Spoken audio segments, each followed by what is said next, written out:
मैं डॉक्टर कृति रस्तोगी आज आपके सामने एक महत्वपूर्ण विषय को लेकर आपके सामने प्रस्तुत हुई हूँ। जैसा कि बोर्ड में लिखा हुआ है, मैं आज आपके सामने एग्रीकल्चर एक्ट 2020 पर डिस्कशन करूंगी। ये एक्ट दो मायनों से बहुत इंपॉर्टेंट है। पहला इसकी उपयोगिता और दूसरा इसका जो विरोध हो रहा है, पूरे देश में इसका विरोध प्रदर्शन कर रहे हैं किसान। इन दोनों ही एस्पेक्ट में हमें इस एक्ट को देखना जरूरी है। तो थोड़ी सी कहानी, इसका बैकग्राउंड जरा समझते हैं कि कृषि में इतने टाइम बाद ये 3 नए सुधार, जिसको सरकार कह रही है कि हमने एक गेम चेंजर सुधार किया है, तो इसकी थोड़ी सी पृष्ठभूमि पे हम लोग बात कर लेते हैं। अगर मैं बात करूं 90s की बात करूं, जब 90s में इकोनॉमिकल रिफॉर्म हुए थे, यानी आर्थिक सुधार हुए थे, तब लिबरलाइजेशन, प्राइवेटाइजेशन और ग्लोबलाइजेशन का कंसेप्ट आया था। लेकिन ये लिबरलाइजेशन, प्राइवेटाइजेशन और ग्लोबलाइजेशन का कंसेप्ट सिर्फ उद्योग और सेवा क्षेत्र तक ही सीमित था।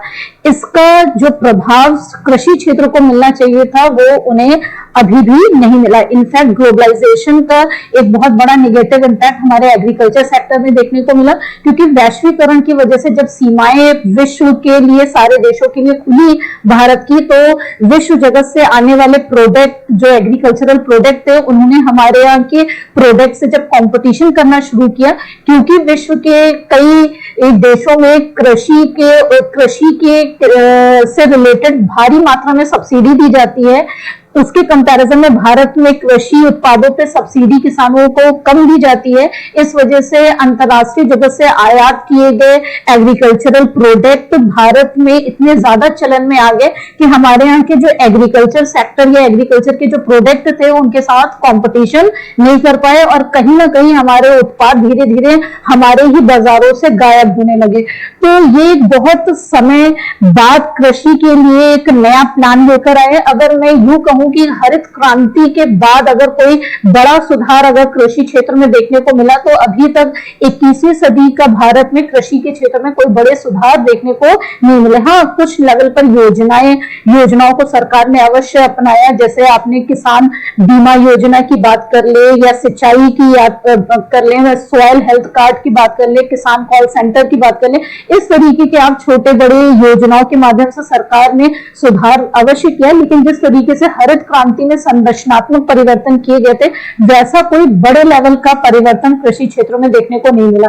तो सबसे पहली बात हमारे लिए ये महत्वपूर्ण हो गई कि कृषि में परिवर्तन की सख्त आवश्यकता थी, क्योंकि एलपीजी पॉलिसी का जो पॉजिटिव इम्पैक्ट था, वो कृषि को नहीं मिला और सिर्फ उद्योग और सेवा क्षेत्र तक ही सीमित रह गया। इस वजह से स्पेशली कृषि क्षेत्र के लिए बड़े सुधार करने की आवश्यकता थी।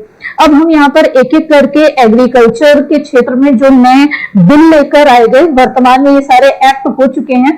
5 जून 2020 को 3 एग्रीकल्चरल बिल जो अध्यादेश के रूप में सरकार ने लाए। यहाँ मैं अध्यादेश को भी क्लियर कर दूं कि अध्यादेश वो स्थिति में लाया जाता है जब कोई भी सत्र चलन में ना हो और कानून बनाना अनिवार्य हो, किसी स्थिति में अनिवार्य और बहुत आवश्यक हो उस परिस्थिति से डील करने के लिए। इसलिए सरकार को, यानी हमारे देश के राष्ट्रपति को आर्टिकल 123 ये पावर देता है कि वो अध्यादेश लाकर अध्यादेश के माध्यम से कोई कानून ला सकता है। इस कानून की वैलिडिटी 6 महीने और 6 हफ्ते तक होती है, यानी 6 महीने तब तक के सत्र के बीच में, और जैसे ही सत्र प्रारंभ हो जाए तो 6 हफ्ते के अंदर इसे पास कराना सरकार के लिए अनिवार्य होता है, अदरवाइज इसे शून्य मान लिया जाता है। तो सरकार ने 5 जून 2020, जो कोरोना का काल चल रहा था, उसी बीच 3 महत्वपूर्ण अध्यादेश लाए गए। मैं एक एक करके इन अध्यादेशों के बारे में यहाँ पर चर्चा करूंगी। और वर्तमान में जैसे ही मानसून सत्र शुरू हुआ 17 अक्टूबर से, और उसी टाइम पे सरकार ने ये तीनों बिल लाए और 20 अक्टूबर 2020 को ये तीनों अध्यादेश पास हो गए। राष्ट्रपति की हस्ताक्षर के बाद ये एक्ट के रूप में परिवर्तित हो चुके हैं। इन तीनों एक्ट के नाम की अगर मैं बात करूं, सबसे पहला एक्ट है the essential commodity amendment act 2020। दूसरे की मैं बात करूं the farmers produce trade and commerce promotion and facilitation bill 2020, और तीसरा है the farmers empowerment and protection agreement on price ensure and farm service bill 2020। मैंने यहाँ पर बिल का जिक्र किया, लेकिन वर्तमान में ये एक्ट में कन्वर्ट हो चुके हैं। तो एक एक करके हम इन कानूनों की उपयोगिता के बारे में बात करेंगे और इसके समक्ष क्या चुनौतियां हैं उसके परिप्रेक्ष्य में भी हम बात करेंगे। सबसे पहला जो कानून हम यहाँ पर डिस्कस करने जा रहे हैं उसका नाम है the essential commodity act 2020, the essential commodity amendment act 2020। क्योंकि ये इसमें अमेंडमेंट शब्द का प्रयोग किया गया है, इसका साफ मतलब है कि ऑलरेडी हमारे पास पहले से ही कोई कानून होगा और उसी में ही समय और परिस्थितियों के अनुसार परिवर्तन किया गया है। 1955 में हमारे पास एक कानून बनाया गया था जिसका नाम था एसेंशियल कमोडिटी एक्ट 1955, यानी 65 साल बाद इस कानून में परिवर्तन किया गया। यानी 1955 में जो एसेंशियल कमोडिटी एक्ट 1955 था उसे 2020 में चेंज किया गया, अमेंडमेंट किया गया, संशोधन किया गया, आप कुछ भी बोल सकते हैं, और उसका नाम रखा गया the essential commodity amendment act 2020। तो अब जरा दोनों परिस्थितियों में 1955 की परिस्थिति और वर्तमान की भारत की स्थिति को हमें यहाँ पर कंपैरिजन करना होगा, तभी हमें इन एक्ट की आवश्यकता के बारे में समझ में आएगा। जब 1955 में आवश्यक वस्तु अधिनियम 1955 लाया गया था तो उस समय सरकार का उद्देश्य ये था कि हम एक ऐसा कानून लेकर आए जिसमें एसेंशियल कमोडिटी, जो अनिवार्य, जो आवश्यक वस्तुएं हैं, जो मूलभूत वस्तुएं हैं, उनके लिए हम एक बेंचमार्क तय करें कि जो होलसेलर हैं और रिटेलर हैं वो एक लिमिट से ज्यादा उसका स्टॉक ना कर सके। इसके पीछे सरकार का एकमात्र उद्देश्य ये था कि अगर वो लिमिटलेस कर देंगे या इस तरीके का कोई उनके ऊपर नियंत्रण नहीं रखेंगे तो वो लोग बहुत तेजी से इन उत्पादों को स्टोर करेंगे, और कहीं ना कहीं जब स्टोर किया जाता है कोई भी प्रोडक्ट तो मार्केट में उसकी सप्लाई क्या हो जाती है, कम। और अगर मार्केट में सप्लाई कम है और मांग ज्यादा है तो ऑब्वियस सी बात है कि वहां पर प्राइस बढ़ेंगे, और अगर एसेंशियल कमोडिटी के प्राइस बढ़ते हैं तो आम जनता के बजट पर नकारात्मक प्रभाव पड़ता है, या आप इसे सामान्य भाषा में खाद्य मुद्रास्फीति के रूप में भी देख सकते हैं। तो उस समय 1955 में हमारी प्रायोरिटी इस तरीके की थी कि हम आम जनता को एसेंशियल कमोडिटी सस्ते से सस्ते दामों में उपलब्ध करा सके, क्योंकि उस समय की परिस्थिति में हमारी प्रति व्यक्ति आय भी बहुत कम थी। तो इस वजह से सरकार ने एसेंशियल कमोडिटी एक्ट 1955 लाया। यहाँ एक चीज और क्लियर करनी है कि एसेंशियल कमोडिटी एक्ट के तहत किन उत्पादों को शामिल किया गया। तो सबसे पहला उत्पाद है जैसे अनाज, अनाज में गेहूं और चावल को रखा गया है। खाद्यान्न तेल यानी ईडेबल ऑयल की बात की गई है। दलहन, जितनी भी प्रकार की दालें हैं उनको शामिल किया गया है, और साथ ही साथ में दलहन के साथ में तिलहन और आलू और प्याज को एसेंशियल कमोडिटी में रखा गया है। इन सारी आवश्यक वस्तुओं का 1955 के कानून में सिर्फ ये प्रावधान था कि एक लिमिट से ज्यादा आप इसे स्टोर नहीं कर सकते, और उसका उद्देश्य मात्र था कि आम जनता को उच्च कीमतें, इन आवश्यक वस्तुओं की उच्च कीमतों से उनको बचाया जा सके। लेकिन आज 21वीं सदी का भारत है जहां पर रिकॉर्ड तोड़ उत्पादन की स्थिति है, और आज की स्थिति में सरकार के लिए ये बहुत आवश्यक हो गया है कि वो इन आवश्यक वस्तुओं को, जिनको किसान बहुत मेहनत से उत्पादित करते हैं, उनको स्टोर करना हमारे लिए सबसे बड़ी चुनौती है। हाल फिलहाल में आप कई बार देखते हैं कि समाचार पत्रों में सुप्रीम कोर्ट के द्वारा या हाई कोर्ट के द्वारा कई बार सरकार के लिए ये आदेश दिए जाते हैं कि जिस तरीके से अनाज बाहर पड़े हुए हैं, खराब हो रहे हैं, बारिश में सड़ रहे हैं, तो ऐसी स्थिति में अनाज को वेयरहाउस तक रखना सरकार के लिए एक बहुत बड़ी चुनौती था। तो अब इस चुनौती को इस कानून से जोड़कर देखते हैं। इस कानून यानी एसेंशियल कमोडिटी अमेंडमेंट एक्ट 2020 में सरकार ने सिर्फ ये प्रावधान किया है कि 3 स्थितियां। पहली स्थिति, अगर बहुत तेजी से हमारे यहाँ कोई आपदा आए, जैसे कोरोना का टाइम था या किसी तरीके की कोई प्राकृतिक आपदा आए, इस स्थिति में, या युद्ध की स्थिति हो, या तीसरी बहुत तेजी से किसी एसेंशियल कमोडिटी के प्राइस बढ़ रहा, केवल इन 3 स्थितियों में ही आप अनाज को, जो एसेंशियल कमोडिटी है, इनकी एक सीमा तक ही उसका भंडारण कर सकते हैं। अगर ये स्थितियां नहीं है, सामान्य स्थितियां हैं, तो हमने लिमिटलेस कर रखा है कि आप चाहे जितना भी इन चीजों का स्टोरेज कर सकते हैं। तो इसे इस तरीके से देखना चाहिए कि सरकार ने ऐसा कदम क्यों उठाया। इसके पीछे आप तर्क सिर्फ इतना है कि अगर हम हमारी कृषि क्षेत्र में जो मेन इंफ्रास्ट्रक्चर है, जैसे अगर हम बात करें वेयर हाउस की, उसकी सबसे बड़ी कमी है।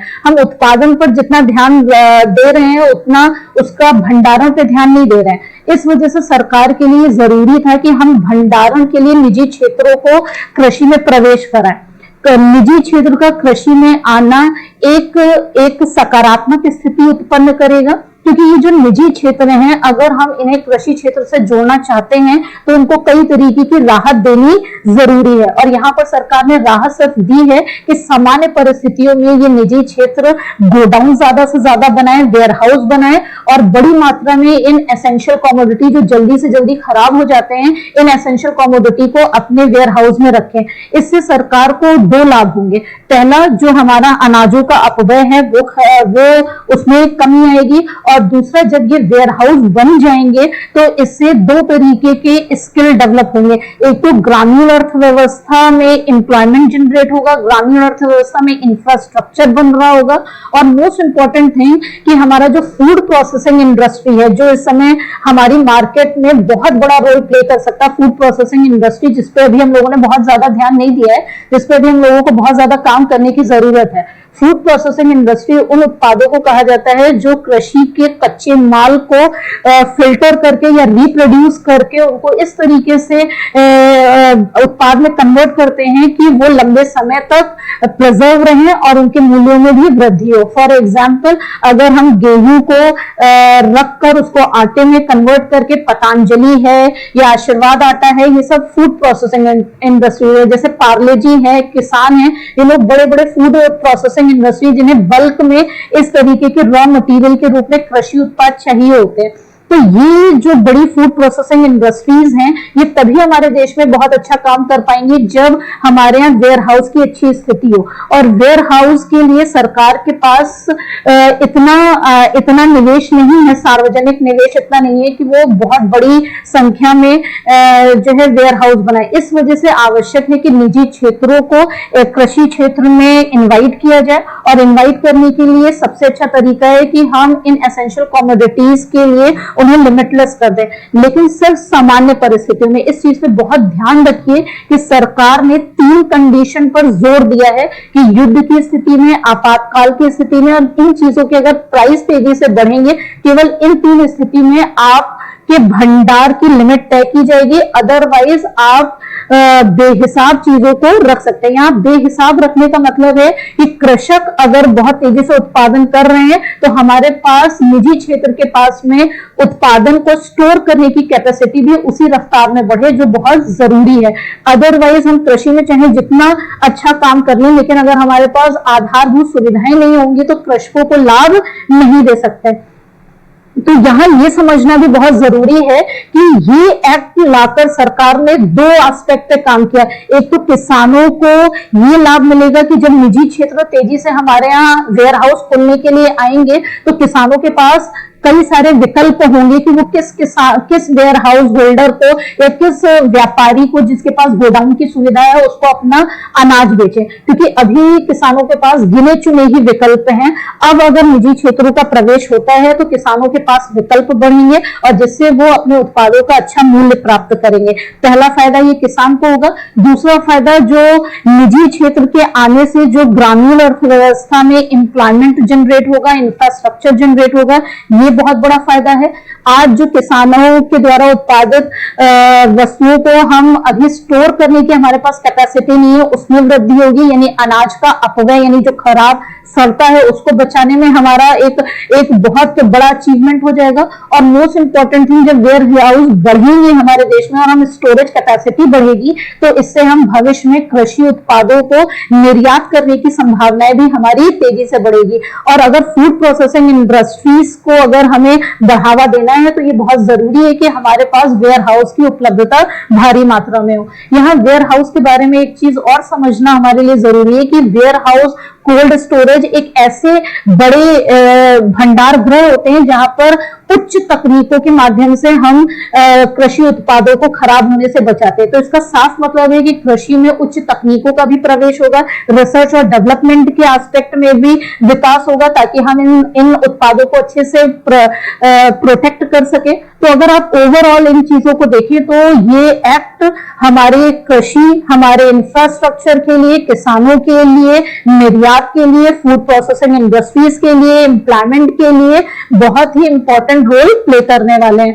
और मोस्ट इंपॉर्टेंट थिंग, अगर हमने कृषि क्षेत्र में 63 साल पुराने कानून को अगर हमने अभी भी कंटिन्यू रखा, तो ये एक तरीके से क्या होगा कि बढ़ता जो 21वीं सदी का भारत पुरानी पद्धतियों के माध्यम से आगे बढ़ नहीं सकता। तो ये बहुत जरूरी था कि हम इस तरीके के कानून को लेकर आए। तो ये तो इसकी उपयोगिता हो गई। अब इसकी चुनौतियों की बात कर लेते हैं। जैसे कई किसान आंदोलन इस चीज को भी लेकर हो रहा है कि अगर हमने निजी क्षेत्रों को लिमिटलेस कर दिया तो वो, क्योंकि निजी क्षेत्र मुनाफे के रूप में काम करते हैं और वो अगर तेजी से उन चीजों को स्टोर कर लेंगे तो कहीं ना कहीं उपभोक्ताओं को के लिए एसेंशियल कमोडिटी महंगी हो जाएगी। तो इसका स्पष्ट उदाहरण अभी सरकार ने 23 अक्टूबर को प्याज की कीमतों में तेजी देखते हुए केंद्र सरकार ने इसी फैसले पे, इसी चीज को ध्यान में रखते हुए कि प्याज एक एसेंशियल कमोडिटी है, इसी चीज को ध्यान में रखते हुए तुरंत सरकार ने स्टेप लिया कि 24 अक्टूबर से 31 दिसंबर 2020 तक के, जब तक के प्याज की कीमतें कंट्रोल नहीं हो जाती तब तक के रिटेल और होलसेलर के लिए स्टॉक को उन्होंने लिमिट कर दिया। तो इसका प्रत्यक्ष प्रमाण ये हो गया कि सरकार एक कल्याणकारी अर्थव्यवस्था को प्रमोट करती है।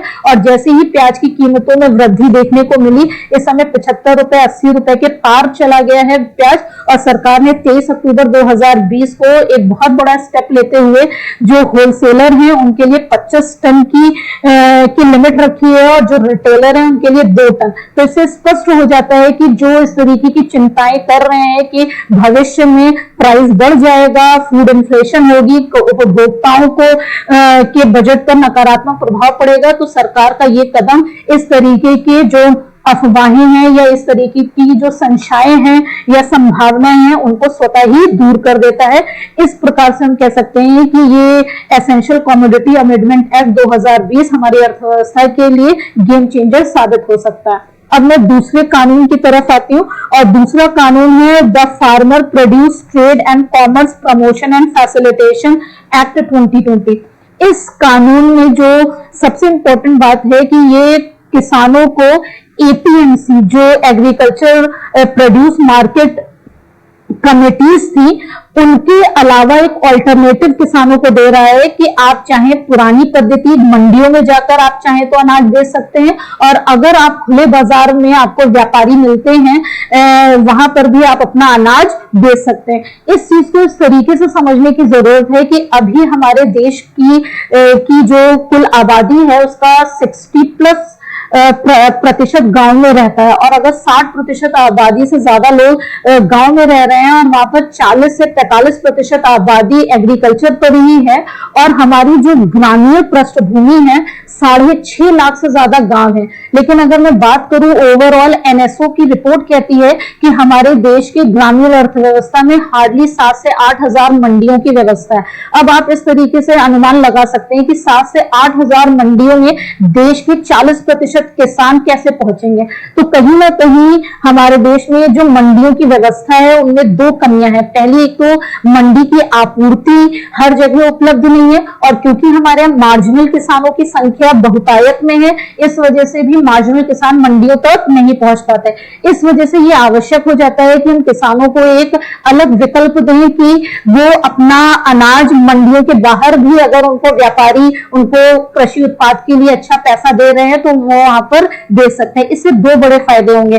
पहला, जो छोटे किसान हैं वो अपनी जो फसलों को मंडी तक नहीं भी ले जा पाते थे, वो उनको अब ये चीज समझ में आएगा कि हम बाहर भी हम व्यापारी हमसे सामान खरीद सकते हैं। और मंडियों का एक नुकसान ये भी होता था कि मंडियों में जाकर किसानों को कई तरीके के कर चुकाने पड़ते थे, उनको अपने उत्पाद पर कर चुकाना पड़ता था। तो इस तरीके से किसान अगर मंडी तक पहुंच भी जाए तो उसको अपनी जो फसल बेचने के बाद में जो पैसा मिलता था उसमें से एक बड़ा हिस्सा उनको टैक्स के रूप में देना पड़ जाता था, जो स्टेट गवर्नमेंट की रेवेन्यू का एक बहुत बड़ा सोर्स था।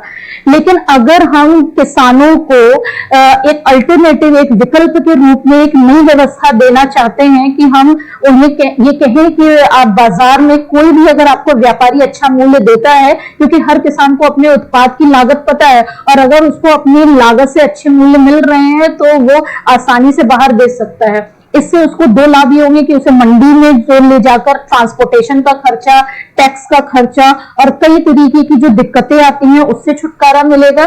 त्वरित उसके फसलें जब बिकना शुरू होंगी तो उसकी इनकम में भी वृद्धि होगी। और क्योंकि इस कानून को अगर आप इस तरीके से जोड़ के देखें, क्योंकि सरकार ने एसेंशियल कमोडिटी एक्ट के तहत गोडाउन निजी क्षेत्रों को लिमिटलेस किया है, क्योंकि वो तेजी से गोडाउन खोलेंगे, तो ऑब्वियस सी बात है कि ये किसान, ये जो वेयर हाउस होल्डर है, जो नए निजी क्षेत्र के लोग कृषि में प्रवेश करेंगे, वो इन्हीं किसानों से बाहर मंडियों में न जाके बाहर इनसे इनका उत्पाद खरीद सकते हैं। तो ये कानून को अगर हम एसेंशियल कमोडिटी एक्ट से रिलेट करके देखें तो आपको समझ में आएगा कि सरकार ने ये विकल्प किसानों को क्यों दिया है कि वो मंडियों में भी जाकर दे सकते हैं, और अगर उन्हें बाहर व्यापारी मिलते हैं अपने अनाज बेचने के लिए तो वो वहां पर भी अपना अनाज आसानी से बेच सकते हैं, और मंडियों में जाने की लागत बचेगी, उनको कर नहीं देने पड़ेंगे। तो ये सारी चीजें किसानों के लिए लाभप्रद होगा।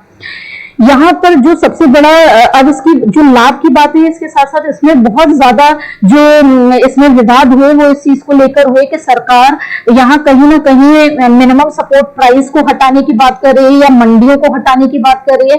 कई बार इस तरीके की भ्रांतियां बहुत तेजी से फैलाई जा रही है। इस चीज को आपको ये इस तरीके से समझना है कि सरकार के लिए ये अनिवार्य है फूड सिक्योरिटी एक्ट 2013, जिसके तहत देश की 2/3 आबादी को सरकार को 2/3 आबादी को गेहूं और चावल उपलब्ध कराना ही कराना है। तो इस कानून के तहत ये तो मैंडेटरी हो जाता है कि सरकार को अनाज खरीदना ही होगा।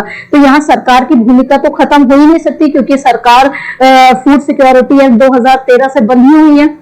और दूसरी इंपॉर्टेंट बात, एफसीआई जो सरकार के लिए अनाज खरीदता है वो निर्यात के लिए भी अनाज खरीदता है। तो ऑब्वियसली बात है सरकार वहां पर भी खरीदारी में कोई कटौती नहीं करेगी। अभी रिसेंट जब कोरोना काल चल रहा था तो भारी मात्रा में सरकारों ने मेले लगा के या कैंप लगा के किसानों से उनकी रबी की फसल जो गेहूं की उनकी तैयार हुई थी उसको भारी मात्रा में खरीदा भी है। तो इस तरीके की संशय भी बेबुनियाद है कि सरकार इस तरीके की व्यवस्था कर रही है कि अब सरकार की जवाबदेहिता खत्म हो जाएगी। सरकार की अकाउंटेबिलिटी फूड सिक्योरिटी एक्ट के तहत है, 2/3 आबादी को अनाज उपलब्ध कराने के तहत में है। तो सरकार किसानों से अनाज खरीदेगी, मंडियों में आकर अनाज खरीदेगी, तो मंडी की व्यवस्था समाप्त होने नहीं जा रही है। तो ये चीजें हम लोगों को जो भ्रांति है इस चीज का निवारण हम लोग प्रत्यक्ष रूप से देख सकते हैं। अब जो तीसरा कानून है, the farms empowerment and protection agreement on price ensure and farm service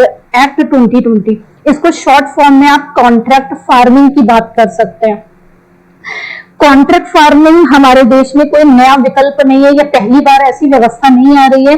पहले भी कॉन्ट्रैक्ट फार्मिंग हुआ करती थी। पंजाब हरियाणा के राज्य ऐसे हैं जो कृषि प्रधान राज्य कहलाते हैं, वो कॉन्ट्रैक्ट फार्मिंग के तहत भारी मात्रा में कंपनियों को अनाज की सप्लाई करते थे। लेकिन अब सरकार ने इसे कानून के माध्यम से लेकर आई है। इसका सिर्फ जो मेन सरकार का जो कंसेप्ट है वो ये है कि जो हमारे देश में टोटल किसानों का 80-85% जो मार्जिनल किसान है, जिनके पास 1 हेक्टेयर से भी कम लैंड है या 1 हेक्टेयर के बराबर लैंड है, ये सीमांत किसानों को अपने उत्पाद का अच्छा मूल्य कैसे दिलाया जा सके, इस पर सरकार ने फोकस किया है। और अगर बड़ी बड़ी कंपनियां जो फूड प्रोसेसिंग इंडस्ट्री से रिलेटेड रिलेटेड है। यहाँ मैं इस चीज को भी क्लियर कर दूं, जब हम निजी कंपनियों की बात करते हैं तो निजी कंपनियों का सिर्फ ये मतलब नहीं होता कि अंबानी और बिरला और आप अडानी की बात कर रहे हैं। निजी कंपनियों में आप पार्ले की बात करें, हल्दीराम की बात करें, किसान की बात करें जो किसान सॉस और जैम जेली बनाता है, तमाम तरीके के आपके घर में ऐसे कई इंडियन ब्रांड हैं जो फूड प्रोसेसिंग इंडस्ट्री से जुड़े हुए हैं। आज इन कंपनियों को भारी मात्रा में कृषि का कच्चा माल चाहिए फूड प्रोसेसिंग इंडस्ट्री में रॉ मटेरियल के रूप में। तो ऐसी बड़ी कंपनियां निजी क्षेत्र की ये किसानों से कॉन्ट्रैक्ट करेंगी और ये कॉन्ट्रैक्ट फसल बोने से पहले हो जाएगा। ये बातों को समझना इसलिए जरूरी है कि कॉन्ट्रैक्ट कौन कर रहा है, कंपनी और किसान के बीच में हो रहा है। किसान जो अपनी फसल उगाएगा और जिसको खरीदना है, अगर ये दो प्लेयर बैठकर कोई कॉन्ट्रैक्ट करते हैं तो दोनों के हित क्या होंगे, सेफ रहेंगे। किसान को भी अपनी लागत का अंदाजा है और कंपनी को भी अपने प्रोडक्ट की लागत का अंदाजा है। तो अगर हम एक ऐसी व्यवस्था डेवलप करें जहां किसान को ये राइट दिया जाए कि वो अपने उत्पादों को कितने मूल्य पर बेचेगा, वो कॉन्ट्रैक्ट कर रहा है। और कॉन्ट्रैक्ट का मतलब होता है कमिटमेंट। अगर कोई भी कमिटमेंट को लूज करता है या कमिटमेंट तोड़ता है तो इसका मतलब साफ होगा कि वो सजा का भागीदार होगा। तो ये एक नई पहल है कि हम किसानों को मोटिवेट करें कि ये बड़ी बड़ी फूड प्रोसेसिंग इंडस्ट्रीज के साथ आप कॉन्ट्रैक्ट करिए अपने उत्पादों को, क्योंकि ये कंपनियां जब आपके फसल बोने से पहले कॉन्ट्रैक्ट कर लेंगी, आपको पता है कि ये लोगों को हमें अनाज बेचना है, आपको ये इस चीज पे डिपेंड नहीं करना है कि अगर ज्यादा हो गया, खराब हो गया, क्योंकि ये सारी चीजें आपने ऑलरेडी जो है कॉन्ट्रैक्ट में लिख रखी है कि वो आपका सारा अनाज खरीदेंगे। तो आपका सारा किसानों का ध्यान सिर्फ प्रोडक्शन पर होगा कि हम कैसे इन जितना हमने कमिटमेंट किया है अपने कॉन्ट्रैक्ट में हम उत्पादन करें। तो किसानों का पूरा फोकस किस चीज पे होगा, उत्पादन पर होगा। अभी किसान का फोकस उत्पादन पर भी होता है, उसको बेचने पर भी होता है, मंडी तक ले जाने पे भी होता है, उसको सड़ने से बचाने के लिए भी होता है। तो तमाम तरीके की आपाधापी पे किसान फंसा रहता है। अगर कॉन्ट्रैक्ट के तहत अगर व्यापारी और या निजी कंपनी और किसान कॉन्ट्रैक्ट कर लेती है तो किसानों का सिर्फ और सिर्फ फोकस कृषि के उत्पादन में होगा। और जब वो टाइम पीरियड पूरा हो जाएगा, व्यापारी आकर उनका कृषि उत्पाद लेंगे, उनका पेमेंट करेंगे। तो इस तरीके से किसानों का ट्रांसपोर्टेशन, उनको बेचने का, मंडी तक जाने की इस तरीके की व्यवस्था से उनको छुटकारा मिल जाएगा। हाँ, इस पूरे प्रोसेस में जो सबसे बड़ी चुनौती जो देखने को मिल रही है वो कॉन्ट्रैक्ट के प्रोसेस तो सब ठीक है, लेकिन अगर कोई कॉन्ट्रैक्ट तोड़ता है तो उसमें ये प्रावधान किया गया है कि आप कोर्ट नहीं जा सकते, आपको डीएम, एसडीएम इस लेवल पर आपकी सुनवाई होगी। तो यहाँ पर थोड़ा सा एक विकल्प यहाँ पर विवाद का बन सकता है कि क्योंकि जो बड़ी बड़ी कंपनियां होंगी उनके पास पावर है, पैसा है, उनके पास अच्छे लॉयर हैं, वो जो अशिक्षित किसान है उनके ऊपर भारी पड़ सकते हैं और जो एसडीएम और डीएम की भूमिका है उसके ऊपर प्रश्न चिन्ह लगाए जा सकते हैं। लेकिन इस विषय को भी हमें ये देखना है कि ये अभी एक्ट के रूप में आया है। अगर ये जब रन करेगा और इसमें जिस तरीके की भी नकारात्मक चीजें अगर सामने आएंगी तो हमारे पास अमेंडमेंट का विकल्प खुला हुआ है। लेकिन किसी काम को करने से पहले अगर आप उसमें नकारात्मक तत्व देखेंगे तो कभी भी कोई काम इंप्लीमेंट नहीं होगा। ये जब मार्केट में इंप्लीमेंट होगा, व्यवहारिकता में इसका प्रयोग किया जाएगा, देन अगर इसमें किसी तरीके की कोई कमियां आती है तो सरकार अमेंडमेंट के लिए रेडी है। क्योंकि आप अभी देख रहे होंगे तमाम ऐसे कानून है, चाहे सरोगेसी एक्ट को लेकर कानून हो या मोटर व्हीकल एक्ट को लेकर कानून हो या तमाम तरीके के कानून, चाहे रियल एस्टेट को लेकर कानून हो, जैसे समय और स्थितियां जैसी आई सरकार ने अमेंडमेंट किया। तो इस तरीके की जो संशय हैं उस चीजों का भी निदान किया जा सकता है।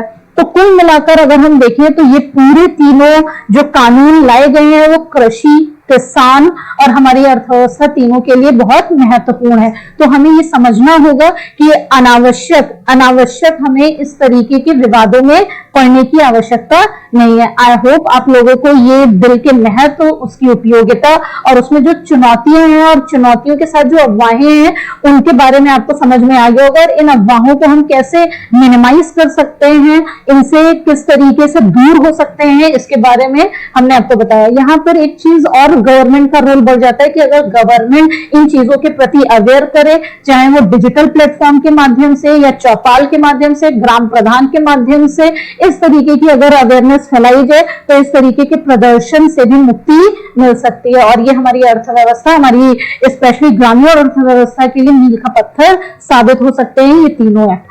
तो यहीं पर इन सारे मुद्दों पर हम यही विराम देते हैं। नमस्कार।